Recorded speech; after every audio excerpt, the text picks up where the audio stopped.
you have a lot of freedom. You're choosing what to work on, what to prioritize. So many times, small, medium, and large businesses don't realize they need HR until something goes wrong. Welcome to the Joy-Powered Workspace podcast, where we help HR and business leaders embrace joy in the workplace. I'm Susan White, owner of Susan Tinder White Consulting, an HR consulting practice. Joining me is my co-host and dear friend, JoDee Curtis, owner of Purple Ink and powered by Purple Ink, a professional network that I'm part of. JoDee, as we're recording today's episode, it's been over 6 years since we launched the Joy-Powered Workspace podcast on January 17th, 2017. Can you believe it? No, I can't. It seems like it's gone by so fast, but we've had a blast every single recording. It's been so fun for me. I feel like we have really great conversations about things that interest me, and we talk to experts from all over the world, and I learn something every single time. Me too. We've had over 55,000 downloads as of today with our 160 episodes. I really want to take a moment just thank our listeners. Over these 6 years, we've learned from so many of you. The questions that you've given us, the suggested topics are ones that we've run with. It's just really been terrific interaction. And we just hope it, stays. We just hope that it continues. So please keep making us better and keep sharing with us. Yes. Thank you to all of our listeners. Well, today's topic is starting an HR function. JoDee, do you have experience actually standing up an HR department either from within a company or as part of your consulting practice? Yes, a little bit of both. I technically, I never worked for a startup, but I've worked a couple different places where basically someone was getting them set up on payroll, very minimal onboarding, and very few documents or guides. So it was pretty close to starting up an HR department.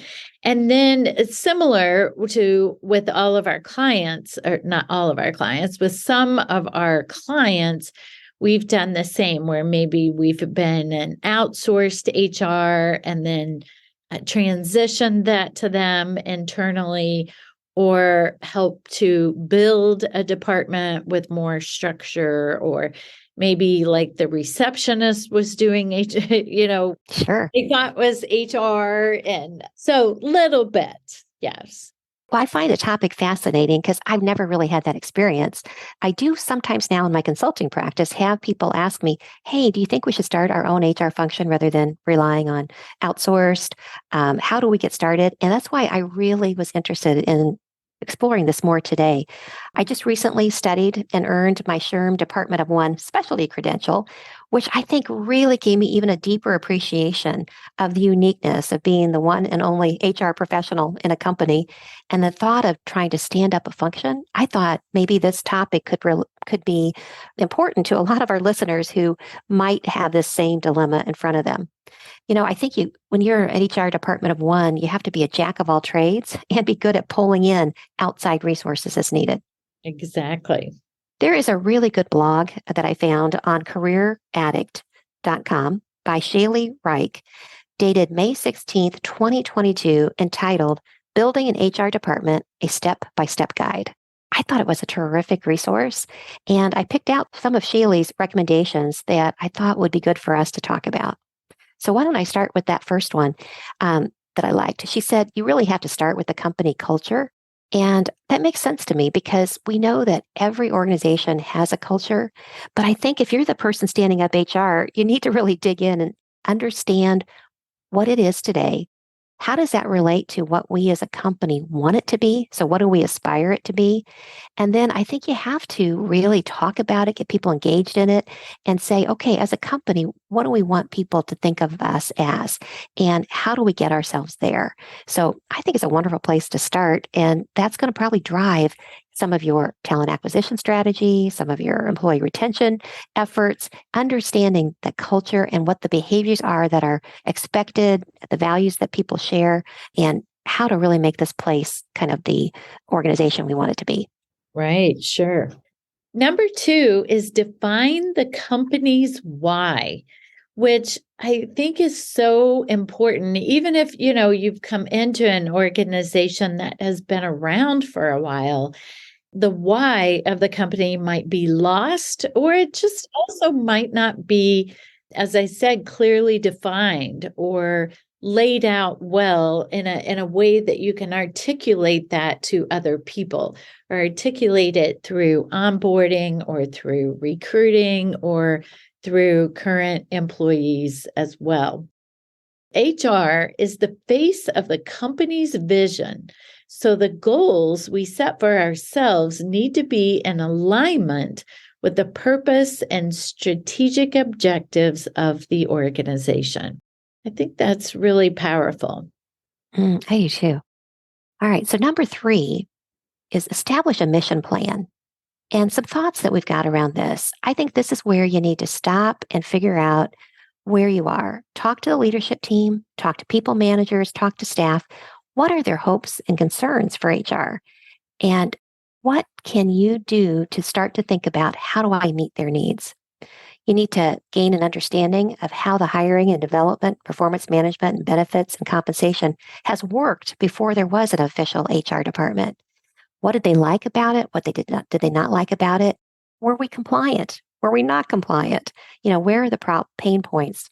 Because if they had a company up and running, it's been running without HR, and maybe a bunch of people have been doing it, but where have the holes surfaced? You then need to really take time to reflect on what are the things that you yourself should do as that first HR person, and what are the things that you really want to rely on outside vendors to help support you through. Think about who those vendors could be or should be, the partners that you need. Maybe there's some that already exist. Maybe the company already has a benefit broker or legal counsel or a temp agency they rely on, or an external payroll firm. What's working with those partners? What's not working? Maybe it's time for you to think about doing RFPs to take a look at, do we have the best and brightest working with us at the price that we can afford, or do we need to reevaluate any of those? Good time to think about if the organization has an HRIS system already, or if not, is there one we need to bring in to stand up our ATS system, the applicant tracking system, maybe the onboarding that occurs? Is there ways that we can automate things? I really need to make sure with our finance partner, if they have a system, maybe an ERP, that has some functionality that would work very nicely with an HR system, is it time now to try to marry those types of platforms? And then there's just so many things here as you're trying to establish your go forward. It's time to think about, of all the priorities that I've now kind of laid out based on all the talking to people I've done in the organization, what are the top 5 or 6 that I really want to focus on in year 1? What are the 5 or 6 I want to focus on in year 2 and then year 3? You can't do everything at first. What are the ones that will have the greatest and highest impact first, second, third, and then map out those next few years? Number 4 is create an HR department proposal.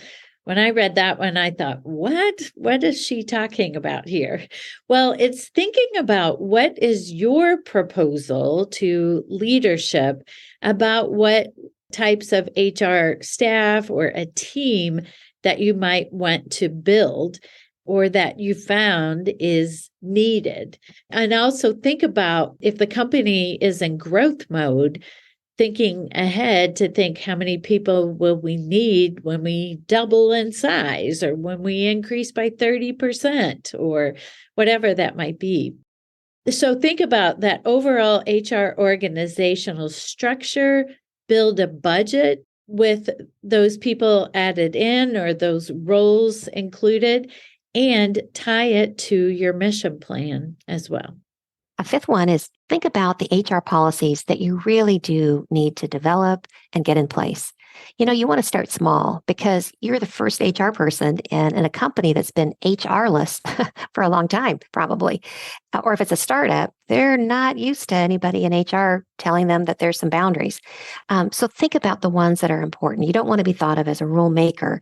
Instead, you want to be the person who puts together some well thought out expectations, codify some good practices that people are familiar with, and just add the important needs that for policies that you need to have in place to mitigate risk. My guess is some of the first things you want to look at is, leave and time off so that you have fairness and you also have compliance, that there's no discrimination or harassment allowed. Everybody understands what that means. You may want to put in a corrective action process so that there is fairness about when discipline occurs or terminations happen. And maybe very simply, just make sure that all the applicable state, federal, and laws that need policies around them are put in place. Number 6 is put together an employee handbook.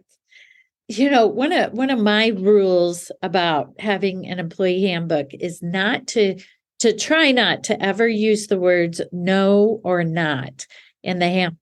Like, I want the intention of the handbook to be positively written, not a list of all the things that people can't do. And I think that's just overall the types of handbooks I like to see, where they're positive, they're simple to read, they're not just pages and pages of long paragraphs about laws, right? Important for us to have, but usually people don't read them. So make it something that your people want to read.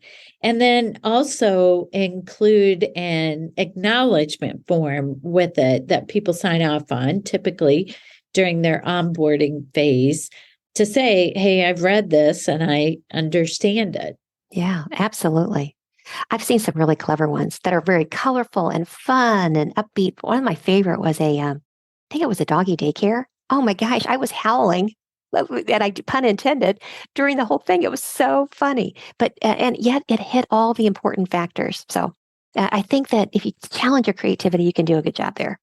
A seventh item that Shaylee recommended that I really liked was think about as one of your top 5 or 6 priorities for the current first year is create your onboarding and recruitment procedures. Being able to bring in talent and get them up and running quickly, I'm going to tell you, in any type of a growing company, is probably going to be one of the things you really want to devote some good time to. And that's going to make everything else easier. If you can find the talent you need to do the work that needs to be done and you get them assimilated quickly, it's going to help you with your employee retention. It's going to help you with your employee engagement. It's going to help you with your culture, on and on. So I would make that one of your priorities. Yes, I agree. And create some quantifiable metrics. I think this can especially be powerful for people new or serving in this HR department of one, to show improvement or to show what you've accomplished or what the organization has accomplished, not just you. But things like tracking, how long does it take to fill a position, recruiting source effectiveness, what are your costs per hire, what's the quality of the hire, your offer acceptance rate, turnover by different areas or departments, by tenure, recruiting source, managers. I mean, there's a full list of different things, and you don't have to track them all on your first day. But No. start adding them to your list of metrics. Yeah, I think it really helps with your credibility and with your ability to make data-informed decisions. The article I thought was terrific, and I thought it gave us really good ideas what to do, but we thought it'd be really important to have a couple of guests today to give us some first-person experience on this topic. Our first guest today is Carlie Vaughn, SHRM CP, and she's a graduate of DePaul University who just began her 3rd year at Indiana Legal Services as the Human Resource Director. Prior to joining ILS, Carlie worked as an HR department of one in a private manufacturing company where she built the HR function from the ground up. Carlie has over 8 years of HR experience and an educational background in conflict resolution and mediation. Carlie is a process-driven, people-centered leader who is passionate about helping people who are helping the community. You're our kind of people. So welcome, Carlie. So glad you're here. Thank you. You have started up an HR function now twice at 2 different companies. What attracted you to the opportunities to start HR functions from the very start? Well, initially with my first organization, the private manufacturing company, I had not intended to get into HR. It found you. Yes, absolutely. It was a situation where there were a lot of pieces of HR that weren't being done or weren't being completed correctly. And, like most organizations without an HR function, the pieces of HR were mixed between different people. So unexpectedly, when I started on my first day at that company, I was initially supposed to be an assistant to the owner. And then I came in on my first day, found out a lot of the folks who were staffing the office there had been let go for various reasons. And I needed to learn how to handle all of their positions and make sure we were getting everything done that needed to be completed. So, most of the files and stuff on people's desks of the people that were gone happened to be HR related. Lots of resumes, personnel files, retirement plan information. And so I was expected to just learn how to do that. And that's what I did. So very impressive, I'll tell you. Most people would have run from the building screaming, but you stayed and figured it out. Yeah, I think it was really that I was given the flexibility to take some time, learn how to do the work. And from there, I created processes and built up the HR function, got it into a great space, and continued to work there for a while before I started looking for other opportunities that more aligned with my schooling, the conflict resolution, but also I have a passion for social justice, and that led me to Indiana Legal Services. And so it was more the mission of that organization and wanting to develop my HR skills further that led me to being in a situation where I was creating another HR function from the ground up. But it is certainly something that I enjoy, and it's a unique challenge that you don't find in established HR departments. You were very brave to step into that a second time after knowing what it was like the first time. But so as the first HR person in both of these companies, what has been some of the biggest challenges you have faced in those roles? I think it's always a challenge just getting started, knowing which piece to start with. And so, I think the answer to that varies by organization. It's based on the current needs. For my previous company, the priority was retirement planning. The 401ks had late contributions, very late contributions. And as soon as I noticed that and Googled and talked to the vendor to find out what that meant, that became the top priority. And so getting the 401k compliant there, at Indiana Legal Services, we had received additional funding to hire different positions. And so hiring right off the bat was the top priority within that organization. But of course, the pandemic quickly started after I began at ILS. And so that certainly shifted, as it did with most people in their roles. The priority then became the health and safety of our staff. Oh, that makes good sense. What have been some of the best parts about being that first person launching HR? You have a lot of freedom. You're choosing what to work on, what to prioritize. There's obvious organizational priorities that you have to start with, but other than that, you're determining what the process is, how it looks. And so if you're someone who likes to research and find out what other organizations are doing, what they've done that hasn't worked, what they've done that works well, then that's a great place to be. So it involves a lot of socializing with other HR professionals, being open to feedback. That's a great part. Another part that I really enjoy is just getting to know the culture of the organization. In HR, especially coming in at first, there's a lot of excitement and nervousness from staff on what does it mean to have a dedicated HR representative at my company, and you get to decide what that looks like. So, I've talked to many friends and previous coworkers who worked at other companies, and oftentimes I hear HR with you is so different compared to what it's been at other employers. It's not rigid. I get to meet the needs of the people who've already been there, the people who created this culture, and I get to fit into that in the way that works best for them. And so, being open to those conversations being receptive to their needs and wants in an HR person it's great. It makes the job more fun because people are then excited to work with you. They're excited for your presentations. I walked into my first managers meeting at Indiana Legal Services and I gave my introduction and I asked, what areas do you want training in? And I had a couple examples that I didn't even need to go over because by the end of the conversation, my list of training topics they wanted covered was a full page. So, Oh, wow. yeah, there's certainly a lot of excitement for the staff with someone coming in, and I think that's one of the best parts of building that function from the ground up. Love it. And I think that was a great point you made.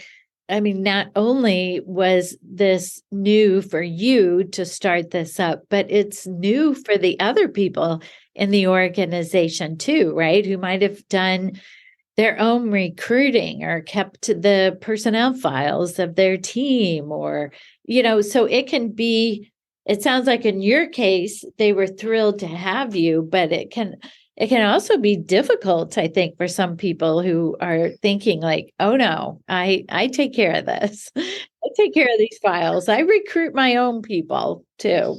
Yes, definitely. But, what I found in those situations is if you go to that person, you can feel the tension there, the reluctance to give you the information you need to take over that process. And if you go to them, find out what they need from HR and start doing that, do it effectively, do it well. And then they're more likely to give you, to give you the information you need to do those other aspects of your job because you've built some trust. And, there's certainly people who it takes a longer period of time to build trust with. And that's what I would consider those people falling into. And it can't be done. It just takes a little extra time and maybe shifting your focus to something else you can do to help them with temporarily. Well said. And what have you learned along the way that you wish you had known up front? Goodness, everything, I would say. Yeah, I think it's to take that step back and not let yourself fall into doing every aspect of HR right away because you are building the department. And oftentimes there's a lot of people who are really excited for you to be there and they want to give you all the things HR related that they've been doing all at once. And that can make it challenging to create those processes to decide what this department looks like. And especially when you're one person coming into the role, there's no one else that's going to be working on the HR functions. You can quickly find that all the day-to-day responsibilities like hiring and having interviews and making offers, 401k contributions and payroll processing, all of those things that are priorities can take all of your time away from, having the timeline that you need in order to learn how things have been done, how they need to be done, and, developing your own process for each function within the HR department. Yeah, that's so wise. Gosh. So what preparation or training, Carlie, would you recommend to listeners who are trying to launch an HR function, maybe in their own company right now?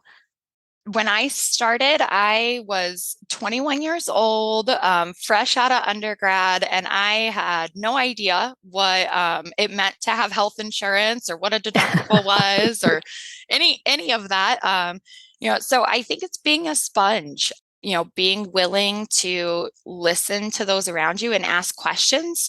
Google certainly became my best friend.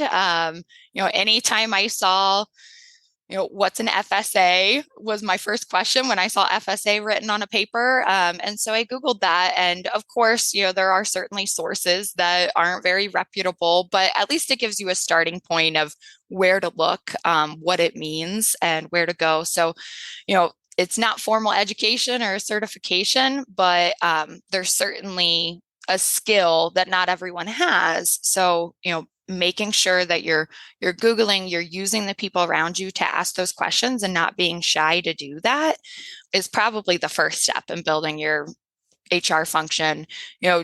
probably about 6 months into my role at my previous company, I began the SHRM certification process, and that education and training, which I was doing the independent study, gave me a lot of the terms that are needed to really grow and develop the HR role further. So knowing how to calculate employee ratios and various aspects of HR that are more, education based, that SHRM certification gave that to me. I would be lying if I said that my education at DePauw did not contribute to my ability to create that position. So I think, having some kind of background in conflict studies and knowing how to interact with staff who, may be different or have different priorities from you is certainly a benefit as well, and gives you some of that researching ability, having that more formal higher education. But I think anyone can do it if they're willing to learn and be a sponge and Google and ask the people around them questions, as well as utilizing the vendors. I relied heavily on our insurance brokers as well as, the specific carriers we worked with to teach me how to do different things and how to be compliant. And, that was a very important relationship for me to build with those vendors in order to get started.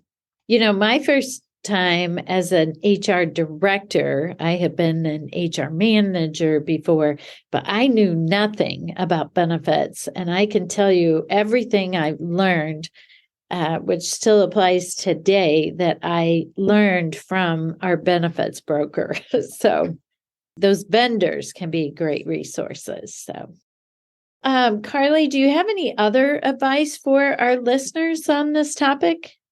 Yeah, I think the most important thing is being in an organization that is important to you. You can develop those relationships and the organization becomes important to you over time. So you're truly dedicated to the role and helping the people who are, doing the frontline work for the organization. But, I think it's having a mission, a purpose, at least for me, that's what it is. I'm 100% behind what Indiana Legal Services does, and it makes going to work every day and getting some of the same questions 30 times a week. It makes it, bearable, because these people that I'm working with are doing such wonderful work for our community and are giving back in a way that inspires me, that melts my heart, and makes it a joy to be there. Oh, I feel the same way about your organization and its mission. Fabulous people. Being the Joy Powered Workspace, we always like to ask a Joy Powered related question. What brings you the greatest joy in your work? And it might be what you just said. Yeah, I'd say certainly what I just said, being in the HR department, a lot of people are coming to you to talk about the challenges in their work. And, certainly the work that our frontline case handlers are doing is extremely challenging, helping people who wouldn't have access to justice otherwise, because we provide those free civil legal services. And so, there's a lot of vicarious trauma. There's compassion fatigue, and being able to, easily provide advice and just listen, creating that space for our staff members who, are witnessing and dealing with so much is, it's my way of helping our community at large, and the whole state of Indiana is providing a space for those case handlers and people on the front lines, because our mission is so important to me. Wonderful. Guys, well, thank you so much for being here. And thank you for the work you do. Thank you for the work that Indiana Legal Services does. Absolutely. Thank you for having me. Thank you. Our second guest today is Trisha Zulic. Trisha is the founder of Efficient Edge HR and business services consulting firm based in San Diego, California. Her experience includes serving as an HR director, COO, director of operations, and as an HR department of one. Trisha is a subject matter expert in centralized HR, multi-location HR functions, business metrics, and strategy. Trisha has successfully demonstrated many leadership qualities in human resources: production planning, scheduling, lean management, forecasting, purchasing, quality control, logistics, safety, training, scaling, ISO, and project management. Trisha, we are so glad that you're here. Would love to start out with, when do you feel like a business realizes that they need to have an HR person? What are some of the signs, or that you sometimes have to tell them you're ready now for an HR person? Well, Susan, so many times small, medium, and large businesses don't realize they need HR until something goes wrong. And I've worked with so many different small businesses that go, well, we don't need HR. I said, until you need HR. And so they usually realize it when you ask them a question like, oh, are you ensuring that your employees get their lunch break? And they go, oh, no, our employees like to work through their lunch. I go, okay, let's talk about that for a moment. And I think that, after the downturn in the economy back in 2008, and a lot of HR got laid off, along with a lot of other Americans got laid off, and the subsequent things that happened after that led to more value in HR. And then here comes the pandemic. Whose lap did that fall into? HR. And so they're realizing now that they don't know what they don't know, and that they need the subject matter expertise. Totally agree. And what advice do you give businesses who are ready to hire their first HR person? Ooh, talk to your employment law attorney first about the type of HR person you need, whether you need full-time, part-time, outsourced, and then find someone that's credentialed, the SHRM CP or SCP. And the reason why I truly believe in that from my heart is that certification not only says I know HR, but I know how to apply the knowledge of HR, because I've known a lot of smart people in my life. And you ask them to do something simple and they're just like, uh-oh, can't do it. My husband being one. Oh, what are the skills that you think a first in seat HR person really needs to have? The education, I agree. The SHRM certification, smart. But what are those skills, the ones that are going to make it work for them? Truly project management. Everything we do in human resources is tiny little projects. And the unfortunate thing is, too many somewhat successful people don't get anything done because they've started too many projects and they're all going at the same time and they don't finish them. So it's truly project management and understanding how to manage your time. As I tell other HR people, the first thing we all complain about is filing. And, with the paperless and the cloud and everything we have now, it's not as daunting. But even when we did have more paper and businesses that do have paper, I said, manage your time. The 15 minutes you're spending complaining about the paper, you could have filed them and done. Yep, I agree. What do you recommend an HR department of one do to launch the HR function well? First, assess where you are. So something I use in teachings and dealing with leaders is I use the function called ADDIE. And actually that's for learning and development. It stands for assess, design, develop, implement, and evaluate. You can't get where you're going unless you know where you are. So the first thing you have to do is assess, where are you now? I also tell people it's just like the Waze app. The first thing Waze wants to know is, okay, where are you and where do you want to go? So when you first start looking at what you're going to do, where are you now? Do you have any policies? Are they written? Companies say all the time, oh yeah, we have a lot of policies. Okay, can I get a copy of them? Oh, we don't have them written. Great. I go, then it didn't happen. So you have to start with the assessment and this, where are you? And then determine where you need to be, and then design and develop a way to implement each one of those things, then evaluate and start all over again. Addie, she's everybody's friend. During the times, Trisha, that you've been the first HR person a business has had, what has been some of the biggest learnings that you've had? I won't say it's a surprise learning, but helping educate management, leadership, and employees that HR is just not hire, fire, and benefits.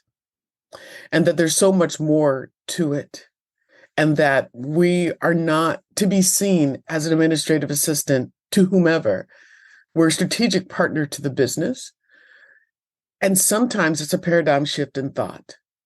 And so I won't say it's a surprise because I think I walk into it almost every day. And sometimes that shift gets turned backwards and we have to start all over again. But I think that there's a misunderstanding of who, what, when, and where HR should be doing and is. And we have to redefine that by showing our own leadership in everything we do. And I guess sometimes it's a little disappointing when people say, oh, well, Trisha, we have an employee we need you to write up. And I'm like, that employee doesn't report to me. It reports to your manager. I'm not here to manage the entire life cycle of the employee. That's what we have to teach our managers how to do. But too often, more than not, HR wants to step in and do it because we want to be useful and of service to our team. But we're actually creating our own little ball of too much work to do because we don't manage those employees. It's like I tell other HR professionals, last time I did a termination was an executive like 6 years ago. And they go, oh, you don't do your own terminations? I go, the employee doesn't report to me. They report to the managers. We need to teach them how to do this. Well, we don't know what they're going to say. No, we don't. That's why you train them. Or you give them a script and say, read from this. Don't say anything else. Do you understand me? And they said, well, you're in the room, right? I said, no. Because part of that script says, if there's any questions or misunderstandings about anything that's transpired here today, here is Trisha Zulic, SHRM SCP's phone number and email address for you to reach out to her, and interact with her about any questions you may have. Because if you don't do that and you're in the room with the separation, you're part of the problem in the employee's eyes.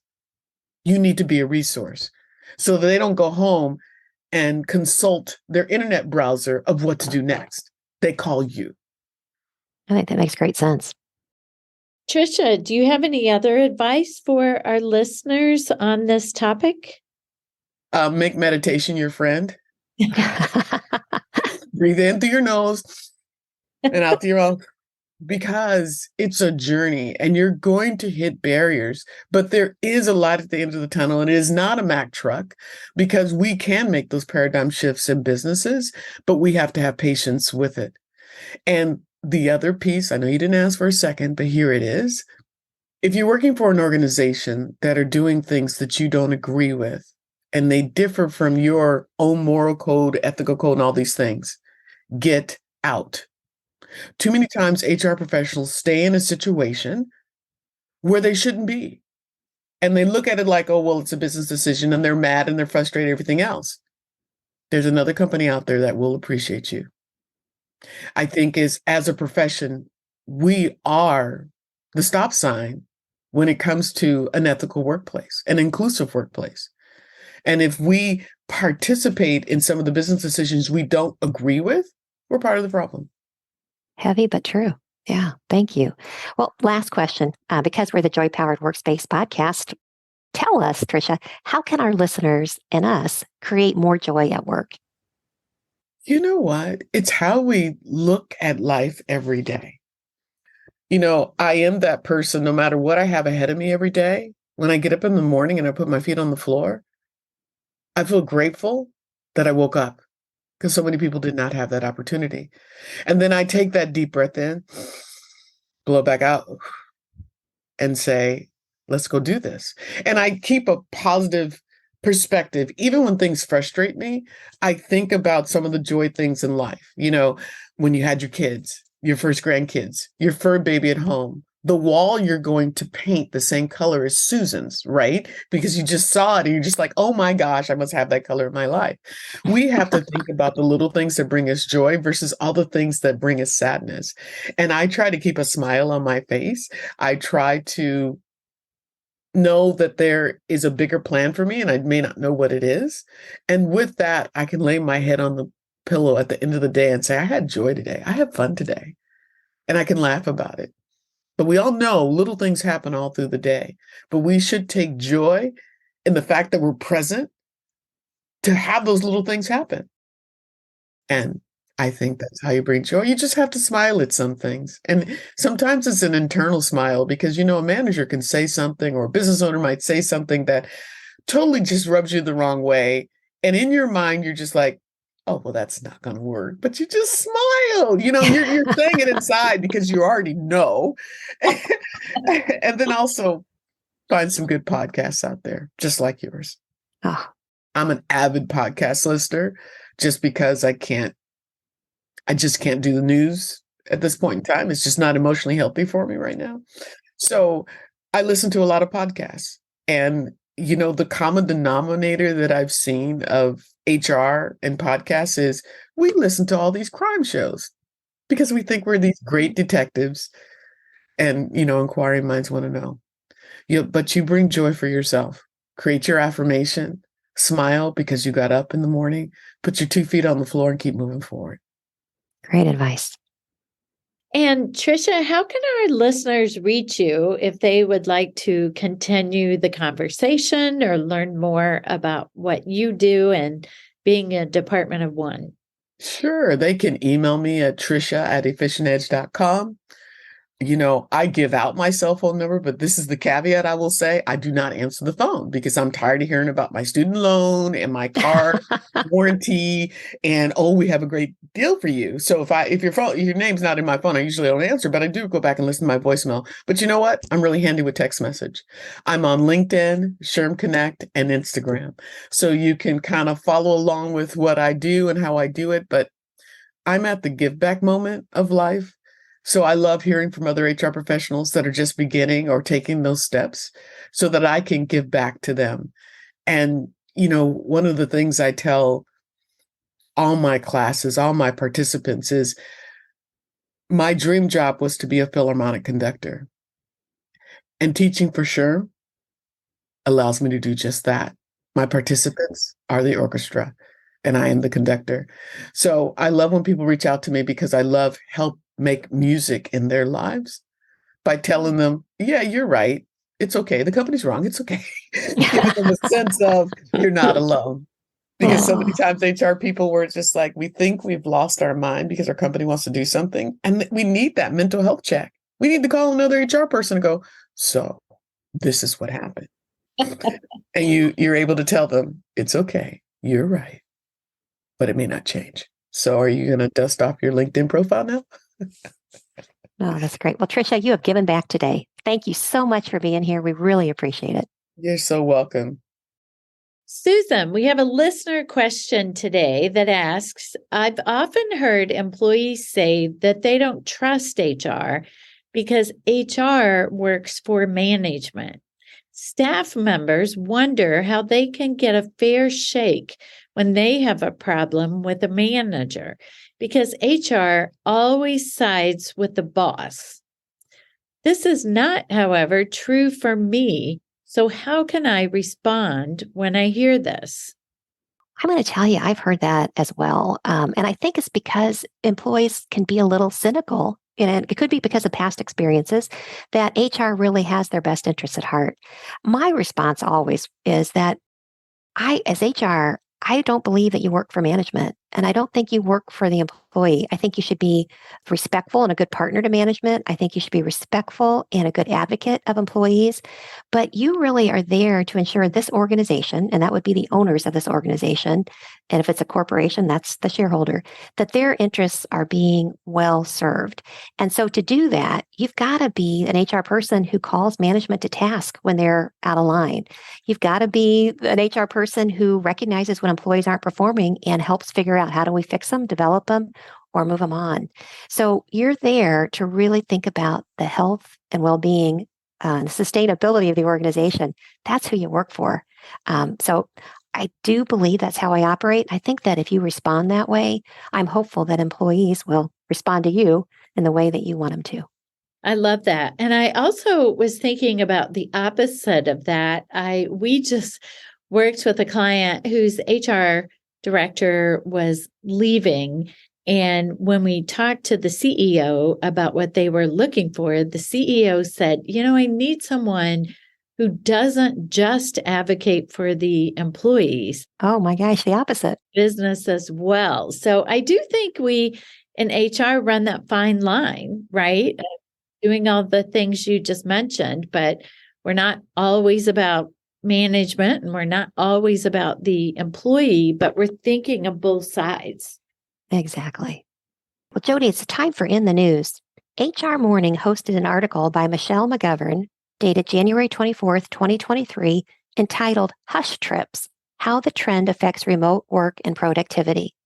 JoDee, the term hush trip was new to me, but it has taken off as a real new trend. Hush trips are when employees' getaways overlap with their working hours and days, and they aren't telling their employers that they have traveled to a new destination for personal reasons. Maybe it's an extended vacation or family needs. Their employer thinks that they're working from home, and in fact, they're working from Tahiti. They don't know. Yeah.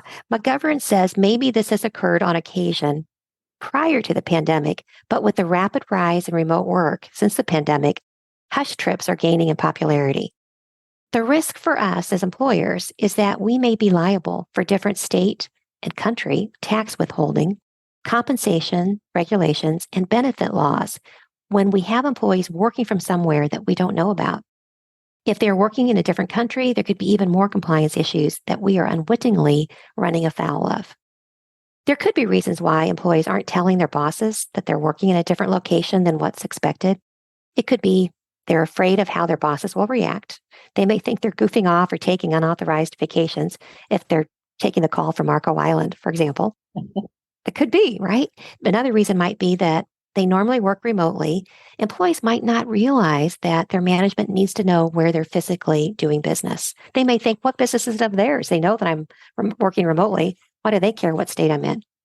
And finally, they may not think of it as any of the boss's business as long as they get their work done.